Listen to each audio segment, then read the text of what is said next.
자, 오늘 본문의 말씀은요, 창세기 42장 1절부터 17절까지의 말씀입니다.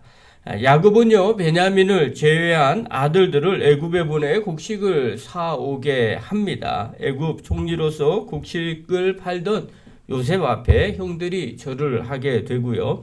또 요셉이 정탐꾼으로 몰아붙이자 형들은 자신들이 한 아버지의 아들들이며 막내 아우는 아버지와 함께 있다고 말을 합니다. 또 요셉은 막내 아우를 데려와 진실함을 보이라 이렇게 이야기하는 장면이 오늘 본문의 내용입니다. 오늘 이 본문을 통해서 좀 한 가지를 살펴보겠습니다. 그게 뭐냐면 하나님의 예언은 반드시 이루어진다는 사실입니다. 다 아는 내용이지만요. 오늘 본문 6절을 한번 봅시다. 6절 우리 한번 읽겠습니다. 시작.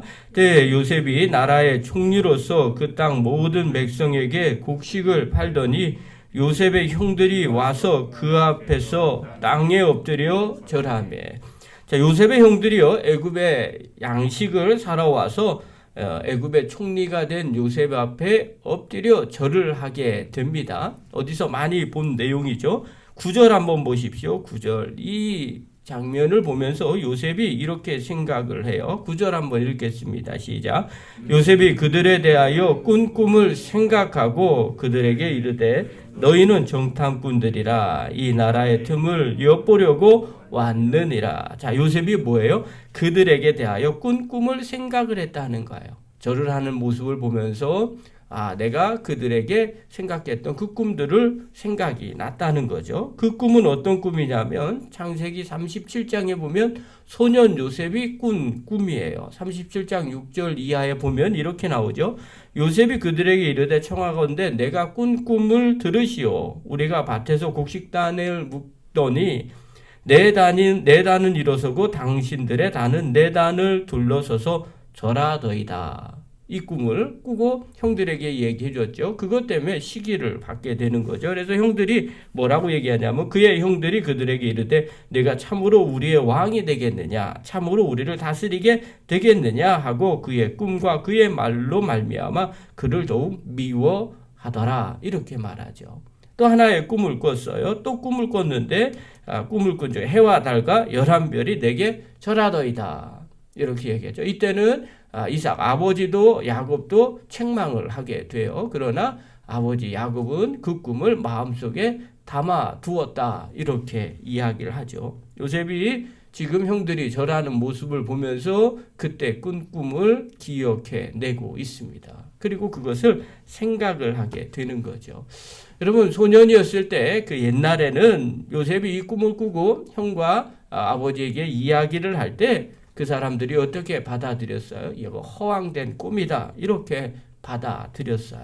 그리고 또 꿈꾸는 자라는 조롱을 하게 됩니다. 그러나 지금은 어떻게 돼요? 시간이 지나서 요셉 앞에 엎드리고 절하는 형들을 보면서 그 꿈이 이루어졌구나라는 것을 요셉은 깨닫게 되죠. 또 요셉뿐만 아니라 아마 훗날에 조금 더 지나서 요셉이 애굽의 총리가 됐다는 걸 형들이 알고 난 뒤에도 그들도 이것을 깨달았을 것입니다.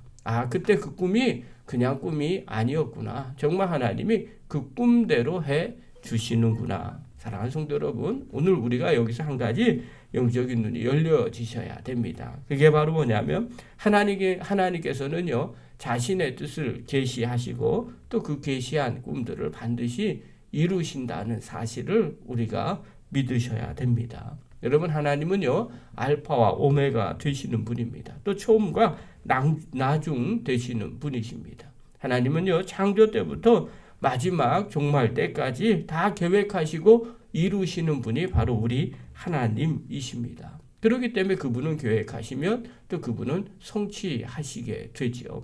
우리가 이것을 깨달을 줄 알아야 됩니다. 제가 목회를 하면서 경험한 것도 이겁니다. 하나님이 계획하시면 또 하나님이 인도하시면 하나님이 이루어 가시는구나라는 것들을 깨닫게 됩니다. 요즘 지방에서 또 많은 목사님들이 가을 돼서 대신방을 하기 시작합니다. 그래서 전부 다들 신방 때문에 바쁩니다. 신방이라는 것은 보통 목사님들은 어떻게 신방을 하느냐, 가서 예배 드리고 또 교인들 이야기 듣고 그 다음에 말씀으로 또 권면을 해 줍니다. 그리고 교제하는 것, 이것이 보통의 신방입니다. 신방을 통해서 교인들 간에 더 친밀해지게 되고요.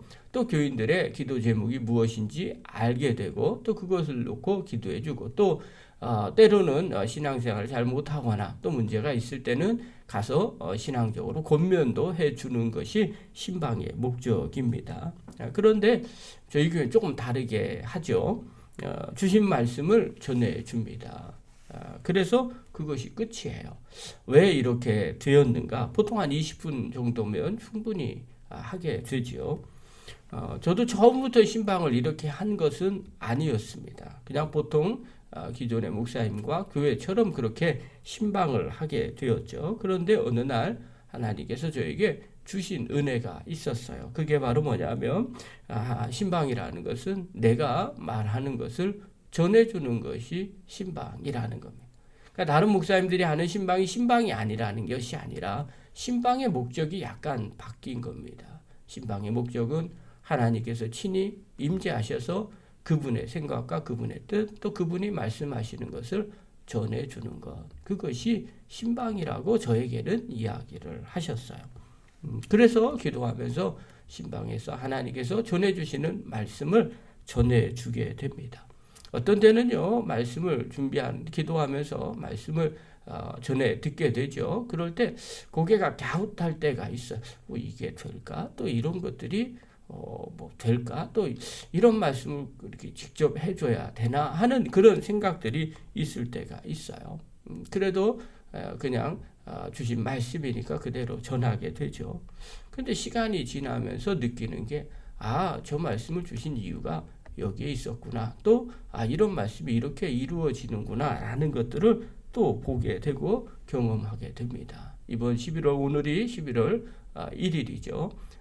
이번 주부터 신방이 시작이 됩니다. 특별히 사속에게는 주시는 말씀이 있었어요. 올해는 또 특별히 속별로 하는데 제 안에 뭐라고 표현해야 되나요? 그냥 두려움이 조금 있는 거죠. 하나님이 말씀을 주시는데 그 말씀이 속해서 속도원들이 어떻게 은혜를 누릴 수 있을까? 처음 경험하는 거기 때문에 저도 잘 모릅니다. 그런데 한편으로는 두려움도 있고요. 또 한편으로는 기대감이 있어요. 하나님이 주시는 그 은혜를 나누도록 하겠습니다. 그래서 이번 주 목요일부터 사속부터 시작을 합니다. 요셉도 마찬가지였을 것 같습니다. 하나님의 꿈을 꿨을 때 반드시 이루어질 것이다 라는 생각을 갖지 못했을 수도 있습니다. 그러나 오늘 형제들이 무릎을 꿇고 엎드려서 절하는 모습을 보면서 그 꿈을 기억해내고 생각해냅니다. 그리고 요셉은 이렇게 생각했었을 거예요. 하나님이 반드시 계획한 대로 이루어 가고 계시는구나. 사랑하는 성도 여러분, 또 영상을 보는 귀한 성도 여러분, 하나님이 주신 약속은요, 반드시 이루어집니다. 시간이 흘러서 그것을 경험하시기를 바랍니다. 그러므로 하나님이 우리에게 주신 약속들이 있습니까? 또 하나님이 우리에게 주신 은혜들이 있습니까? 그것들을 꼭 붙잡고 그것을 이루는 것들을 보는 믿음의 거룩한 종들 되기를 간절히 축원합니다. 기도합니다.